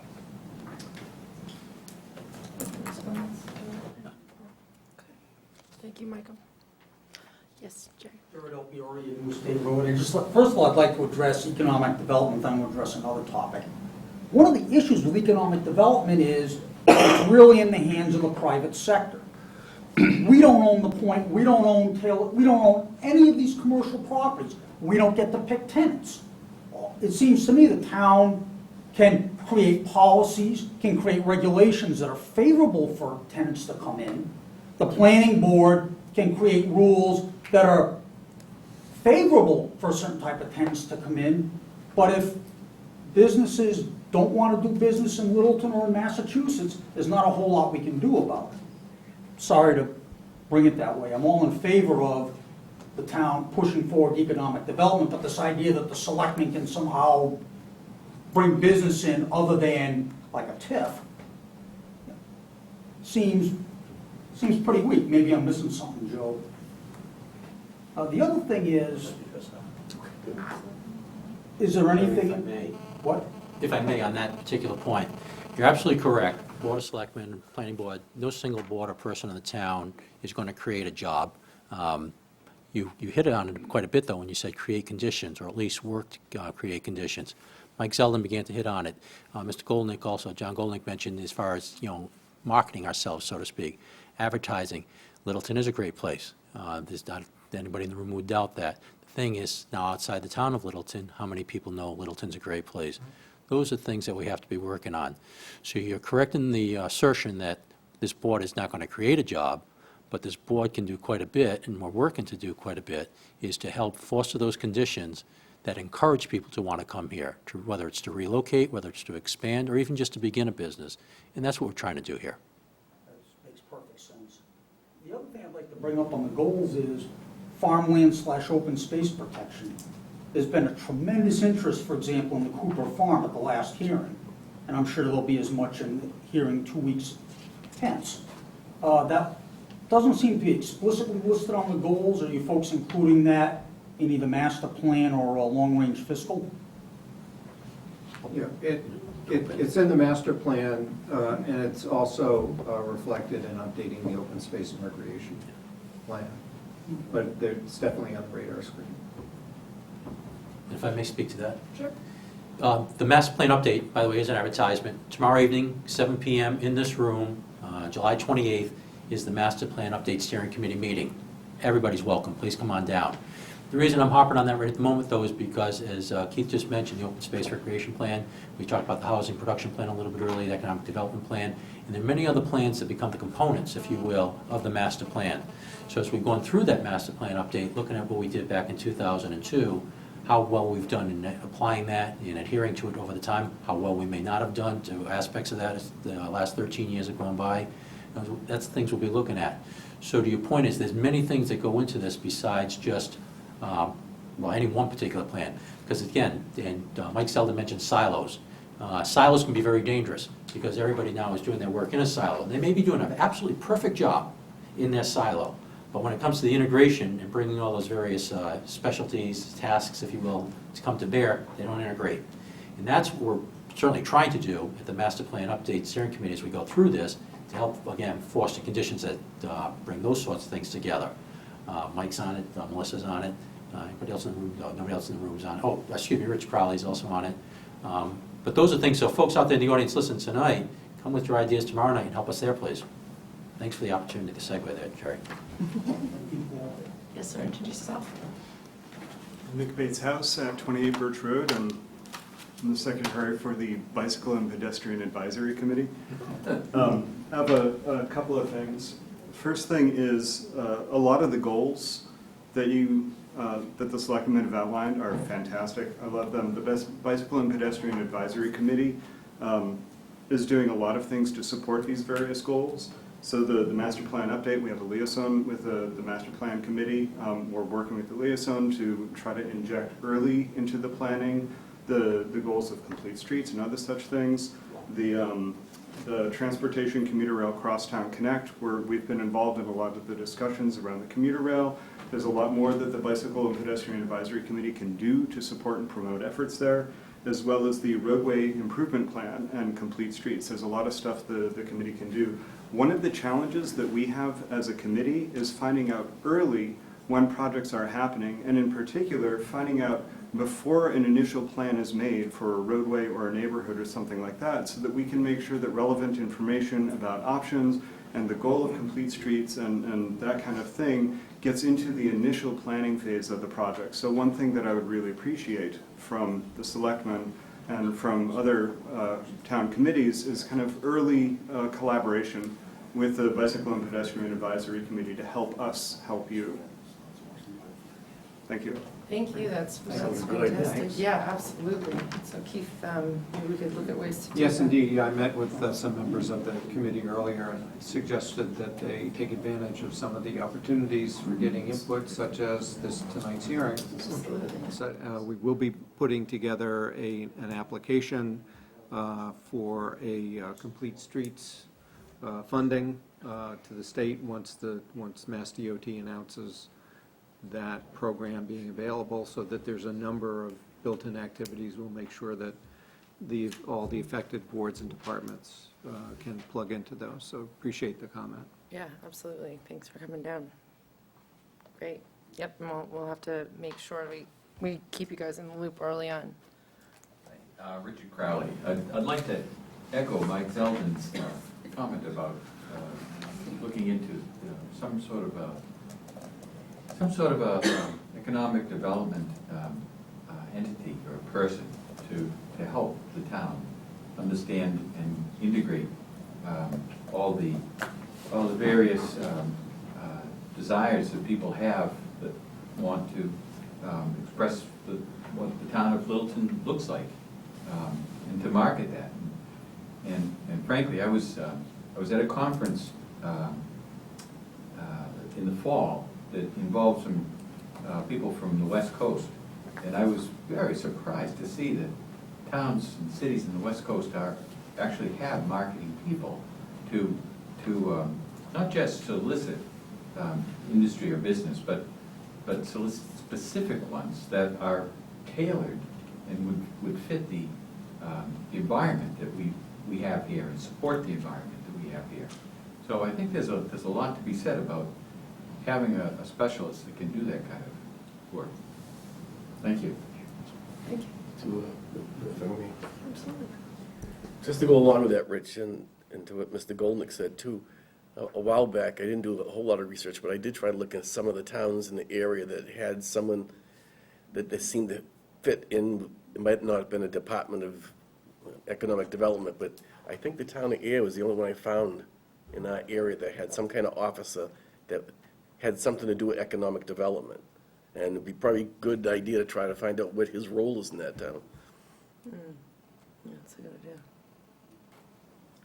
The larger the town or city gets, the more apt they might actually have an economic development apparatus in their government. But we can certainly look at that. I'm very sympathetic to the idea that if we had more, that if we had staff who were dedicated to that function, there's a whole range of things that we could engage in Yes, that social we media. are beyond our capacity right now. So.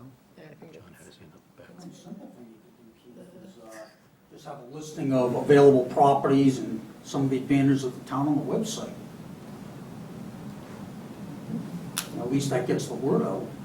I don't know if that's within the purview of the town to do that. We can, and I could, and there are, as soon as we have staff to assign that function to and maintain it, then we can do it in a way that's more conducive to getting an end product, so. Was there another? I just would make one suggestion, if you're gonna consider the economic development officer, I think, Tim Cummings, Keith, down in Marlboro, he seems to have done an awfully good job down there, and it's a city, not a town, but one thing that he does that is pretty effective is that he goes out to all these conferences and things like that as well, so it's almost to be something akin to the squeaky wheel gets the oil. He's out, he's the face of the town, and, again, it's what he's dedicated to doing, and from my experience, just around the towns, and I'm in 65 cities and towns, is that it's the towns that do, the cities typically are the ones, as Keith mentioned, do have these because they have the resources, but it's their full-time job, and they're just out spreading the good word about the place where they live. Good stuff. Okay, any other input on our goals? Public input. Okay, so I think what I'm hearing was a lot of good ideas, and thank you guys very much for all your input, but I don't think they change any of our goals. I think they just support our goals or our mechanisms to achieve them. So, Selectmen, I don't know what you guys feel, if we want to hold off or if we want to adopt, but That would be my suggestion, to have this put into the minutes, so our two missing members could take a look at what was said tonight, then as a board of five, we will go along with our goals. Concur. Okay. All right, so Keith, we will, So you have to continue this hearing to some date certain. And if you don't want to take a vote tonight to adopt the goals, so you can do that. I would suggest we not wait too much longer. Your next meeting is already chock full, August 10th. We can squeeze this in at 7:45, assuming you can keep the Cooper Farm to 1 hour. But in all honesty, are we going to be able to do that? No, I don't think so. Right. So you can do it at 8:30, or you can do it, I would not say, I do not think you should put it off for a month to August 24th. okay, Um, 8:30, yeah, So, So you want a motion? 8:30 on the 10th? please. Okay. Yeah. Move that the Board of Selectmen vote to postpone the To word? continue the hearing, To continue yeah. the hearing on the adoption of goals for fiscal year 2016 to 10 August at 8:30 PM. Second. Motion's been made and seconded. All those in favor say aye. Aye. Aye. All those opposed say nay. Now, you send out another public notice, is that correct? No, Not necessary, okay. no. We'll- All right, great. So now let's round back to item number 4, public input. So general public input from the public. I'm not sure if my eyes deceived me, but I saw something the size of a billboard up at the point the other day. I saw that as well. It was on the line. For 495? Yeah, it was like basically four cargo containers with a, isn't that kind of stretching the sign bylaw a little bit?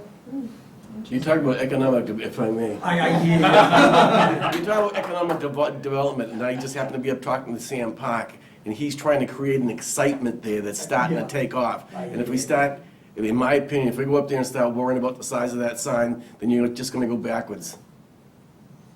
Fair enough. The flip side is you don't want to establish No. a precedent the next time. So you know, Jerry, too, after talking to Sam, we've talked about signs a lot. Yeah. And the signs that are going up there, and he's very careful what goes up there. He's willing to come back to us, the Board of Selectmen, and the former committee on signs, and go through the whole thing, because I think you'll see all his signs up there are gonna be very, very tasteful, because he's up there 3 days a week to make sure things are being done properly. And I'll tell you, I've met him at the hearings, and he's definitely a class act. It just, like I said, it was just a little bit of a, That you noticed it is good. pardon Yeah. this. Did its job.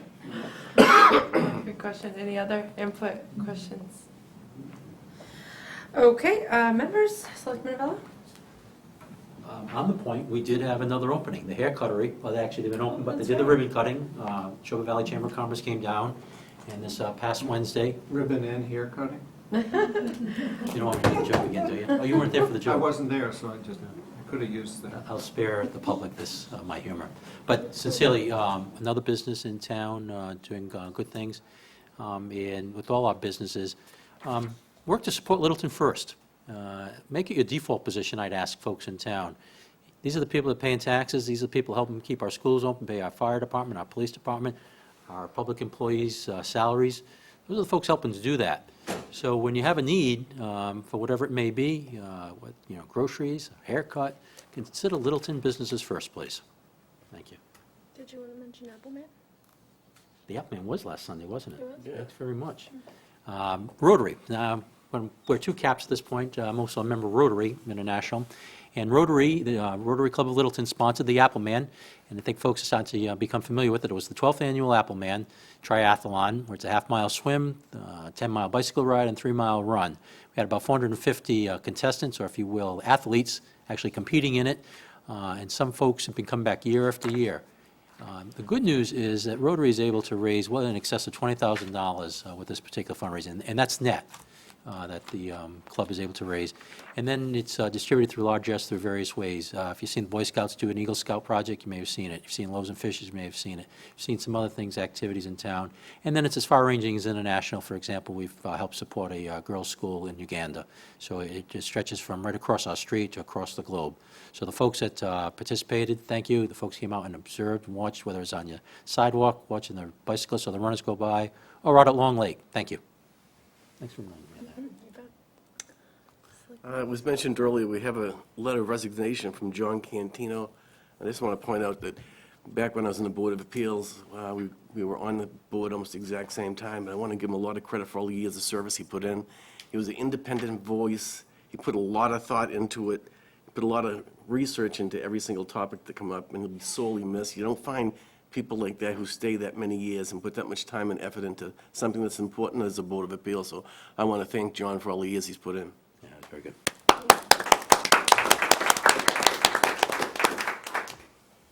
I'd just like to say thank you to the Rotary Club for the Appleman race, because it was my first year I volunteered. I lived down by Long Lake, and so I'm fortunate enough to see the runners go by every year, and this is the first year I got a bell and got to direct them. So and it was really great. The night before, you guys put on an event to register, and the sub shops down there catering it, and it was really, really well done. So thank you guys very much for that. Okay, now we are down to item 6, Town Administrator, 3 items here. First one, Community Compact Application. Keith? Yes, at your meeting on June 22nd, you agreed to submit an application under the state's Community Compact Program for a joint effort that we're undertaking with Acton, Boxborough, Maynard, and Westford for our Crosstown Connect Transportation Management Association as a best practice. And from that, we would get technical assistance, we would get other support from the state administration on those transportation efforts. The state official that oversees the project, that oversees the Community Compact Cabinet, Sean Cronin, the Deputy Director of Deputy Commissioner of Local Services, is still reviewing that joint application, and we'll be working out the specifics soon. But he did invite us to submit up to 2 more best practices, that you're allowed to do up to 3. We had sort of targeted on one to try to be able to do at least that. But looking at the goals that the board had on its preliminary list, and going through those with staff, and with some further communications with Mr. Cronin, what I'd like to have the board do is amend its application and submit 2 more projects. One of a sort that we talked about already, and that is to ask for assistance from the administration for us to develop an economic development marketing plan. And the second would be to develop a public safety strategic plan. The way it works under the Community Compact Cabinet is that it ends up being sort of a clearinghouse. You're dealing with the Lieutenant Governor's office. She chairs the Community Compact Cabinet, which includes a number of the cabinet secretaries, including economic development and transportation and others that we work with. And the compact program is sort of a clearinghouse for getting assistance from throughout state government. And one of the problems that we've had, certainly with the Crosstown Connect project, is we don't even know what line to stand in for which pot of money, with which agency do we need for what we want to do. And so the beauty, I think, of the Community Compact Cabinet approach is that the state is saying, we want to promote best practices in the community. If there are things that you would like to do, we will help you do it. And in order to help you undertake some things, that they're appropriate for providing technical assistance services. Which pot that comes out of, which agency, they can make that determination.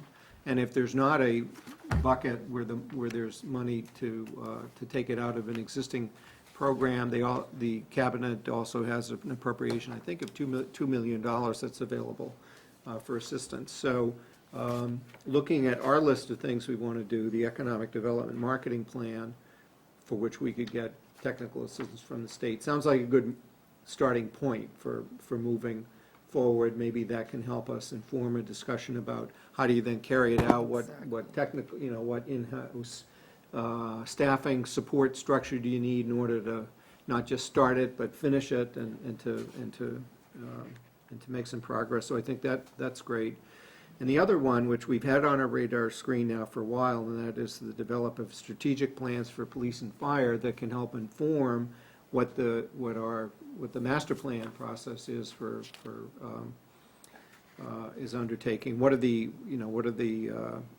needs of what needs does the growing community, additional residential, commercial development, other demographic changes, what sorts of things does then that translate to for how our police and fire departments need to be able to respond and organize and staff and have the right facilities and equipment. So it seemed like two things that it would be worth pursuing, and I'm optimistic that if we ask, we shall get some technical assistance to help us on our important goals. I have to admit publicly, Keith, when I read this, I just thought brilliant. Yep. Well, thank you. So well done, thanks. Wow. Oh, A plus on that, I'd say. Mark that down. I know, well, we'll have seriously. to. It's a smiley face. Gold star. No one knows what See, we're- that's a colon and a closed parenthesis, right? Okay, Yes. thank you. Anything, Joe? Good. Just one quick thing, Keith. I couldn't agree more with Selectman Bella. I don't know what page this is, but, best practice area number 3. Why did you choose this best practice? Sorry, I didn't catch this, but top goal for FY 2015 and FY 2015? We probably need to make Oh, one it should be 16, shouldn't it? Yeah. Yeah, Good catch. So there was a mistake. I only got it now. Well, I have to put one in. I was paying attention because my square's well done. Sexy if we're reading it. Downgrade that to an excellent. Yeah. Okay, I'm looking for a motion. Okay, thanks, I just came off that page. Sorry. You want me to make them? Yeah, if you got it handy, please. Move the Board of Selectmen vote to amend its vote of June 22nd, 2015, and submit an amended application for the community compact with the Baker Political Administration, which includes best practices: A, development of economic development marketing plan, and B, development of public safety, police and fire strategic plans. Second. It's been moved and seconded. All those in favor say aye. Aye. All those in favor say nay. So moved. Okay, 8B. Thank you very much. 6B, there's no 8. Policy introduction. This is a good call from Selectman Abella, I think. This is a draft policy that you each have an assignment of a policy that you're going to work on in a number of areas. And I was actually struck how for the 4 policy areas that you had agreed on, that the particular thing that this is talking about, adopting a short-term, a policy on short notice items requiring a town position, and the particular example that I'm sharing with you of how we had to utilize that policy in the last week for legislation that seemed to be moving ahead on Beacon Hill for the public records reform. That was a first opportunity to test drive the policy, which also affects information technology, yet a third area of what we're looking at. The procedure that PJ has drafted would require if something timely came up, and it's usually legislation, that in the first instance that the chair could call a meeting to get what the board policy direction from the board was. If it's not feasible to do that, and it's often not, because we end up hearing, like on a Thursday or Friday, that something's going to come up in the legislature the next Monday or Tuesday. That's what we were told by MMA a week or so ago. Hasn't advanced quite that quickly but the idea was that the procedure would be to have the town administrator get direction, sign off from the chair of what comments would be sent to our legislators. In this case, I did that procedure, basically forwarding to our legislative delegation the briefing that we had received from the Mass Municipal Association on the proposed public records reform request. And the other part of the policy is that when the town administrator does provide input, that I should be guided by whatever previous policy decisions the board has taken. And I'll tell you, I often do that. And that if you've taken a policy position on something already, or that gives me enough to talk to our state senator or state rep and say, the board cares about this issue, this is their input, and so we hope you can carry it out. So it does happen that we do get short notice on some things. I think it's very helpful to have a policy that guides how we are to handle those things when they do come up. Okay, questions, comments?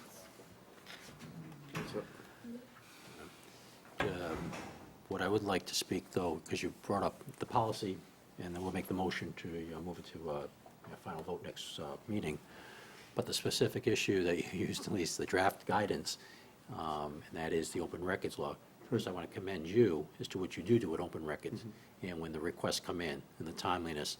I know also in the school department, there's certain frequent requests. In the school department, there was timely response in that area, too. So the position that the town is taking going forward and asking our representatives to consider as they look at this legislation is, while it's important to have the open records, and we fully support that, and I think as a town, we've been very much living with the spirit and well beyond the letter of the law for sure, and that is, though, there can be onerous consequences that come about because of this.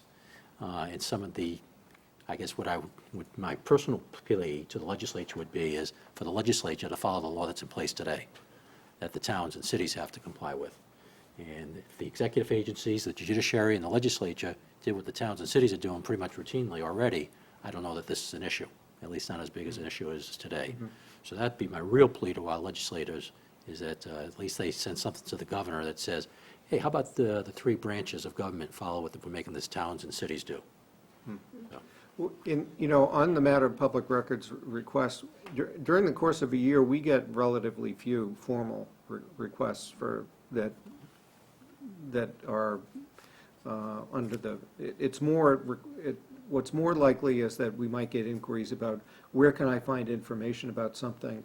And we upload a ton of information to the website, and frankly, I think because we do, and because people can just search for it and find it there, I think that probably is one reason why we don't get as many public records requests as we might, simply because the information is there and available. You're fulfilling it proactively. Yeah, the bill that's, well, I guess we've yet to see what the final form of the legislation might be on the Hill, that reportedly there was a meeting between Mass Municipal Association officials and the chief sponsor of the legislation, and there may be some tweaking that comes out of it.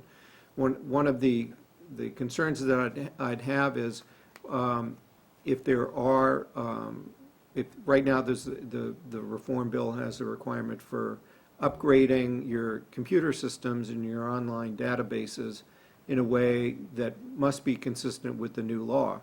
Well, certainly we will, but we would like some, it would be helpful to have some guidance from the state on what those upgrades, those computer upgrades, those system upgrades would be. The ability to have a searchable database, I think is great, because I'm as much as anyone, and I know Bonnie too, when we're looking for information about the town, it's just, sometimes it's just easier to go to Google and search it, and it pops up. But the only reason you can find it is because you put it out there to be found. So would certainly hope to get some guidance from the state, and wouldn't hurt to get some financial support if there are system upgrades that they'd like to see. I'd like to get some help putting those in place. Maybe that'll be our best practice next year.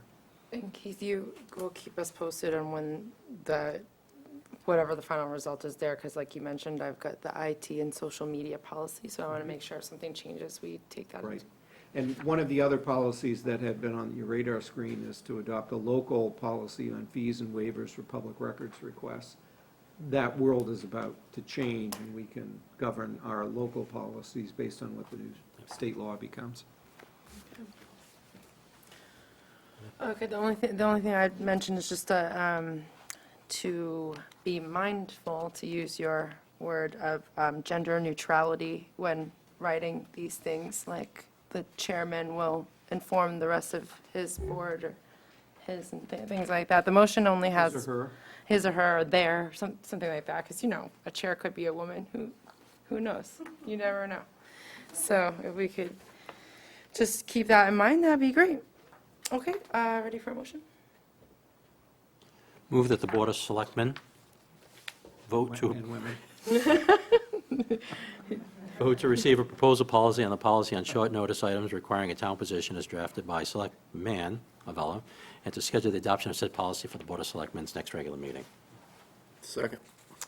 It's been moved and seconded. All those in favor say aye. Aye. All those opposed say nay. So moved. Thank you. Thank you. All right, one They last, call them select persons in Amherst. do they really? Yeah, I they looked do, it up and yeah. it says, no, Yeah, it's Selectmen. anyway. That I can't change for now, but the other words, maybe we can. All right, last item under Town Administrator, a waiver request. For us to waive our first right of refusal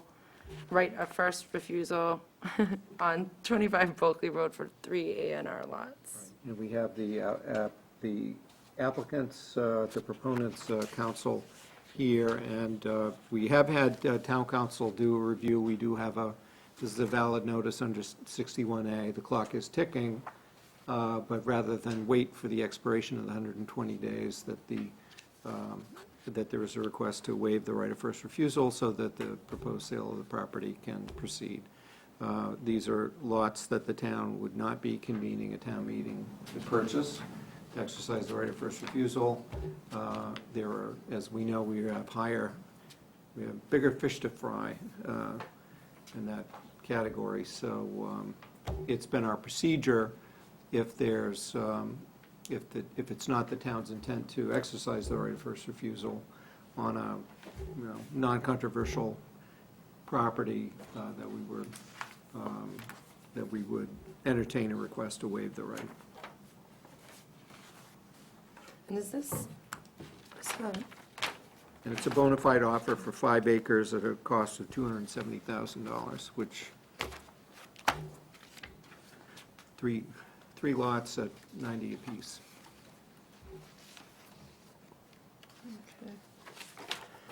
The remaining approximately 40 acres would continue to be in Chapter 61A for the time being. did you want to add anything, Sharon? What? It comes out of 61A, and it'd be roughly $3,500 rollback taxes. Is that correct?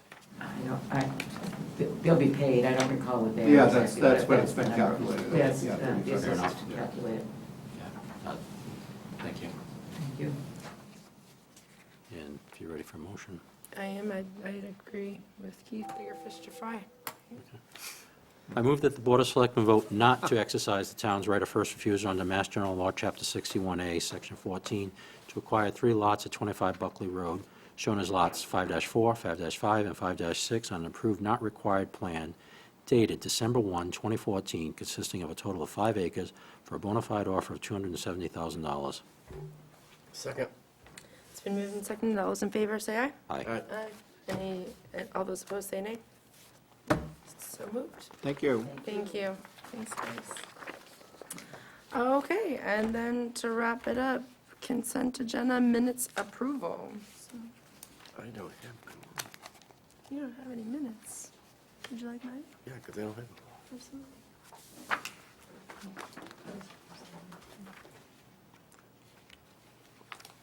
I probably took them from the office before you put them in.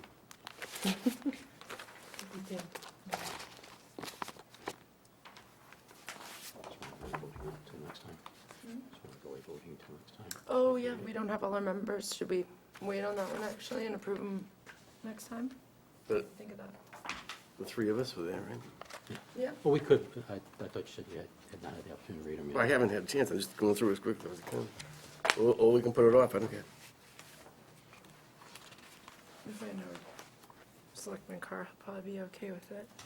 They're a public record now, whether you approve them or not. Roger. So Okay. they're out there, so. I'm all set with it. Okay. All right. Move the Board of Selectmen approve minutes for the Board of Selectmen from Monday, July 13th, 2015. Second. It's been moved and seconded. All those in favor say aye. Aye. All right. All those opposed say nay. So moved. Another motion? Ready to go home? Motion to adjourn. Second. It's been moved and seconded. All those in say aye. Aye. All right. All those opposed say nay. Thank you very much, Thank you. folks. Madam Chair.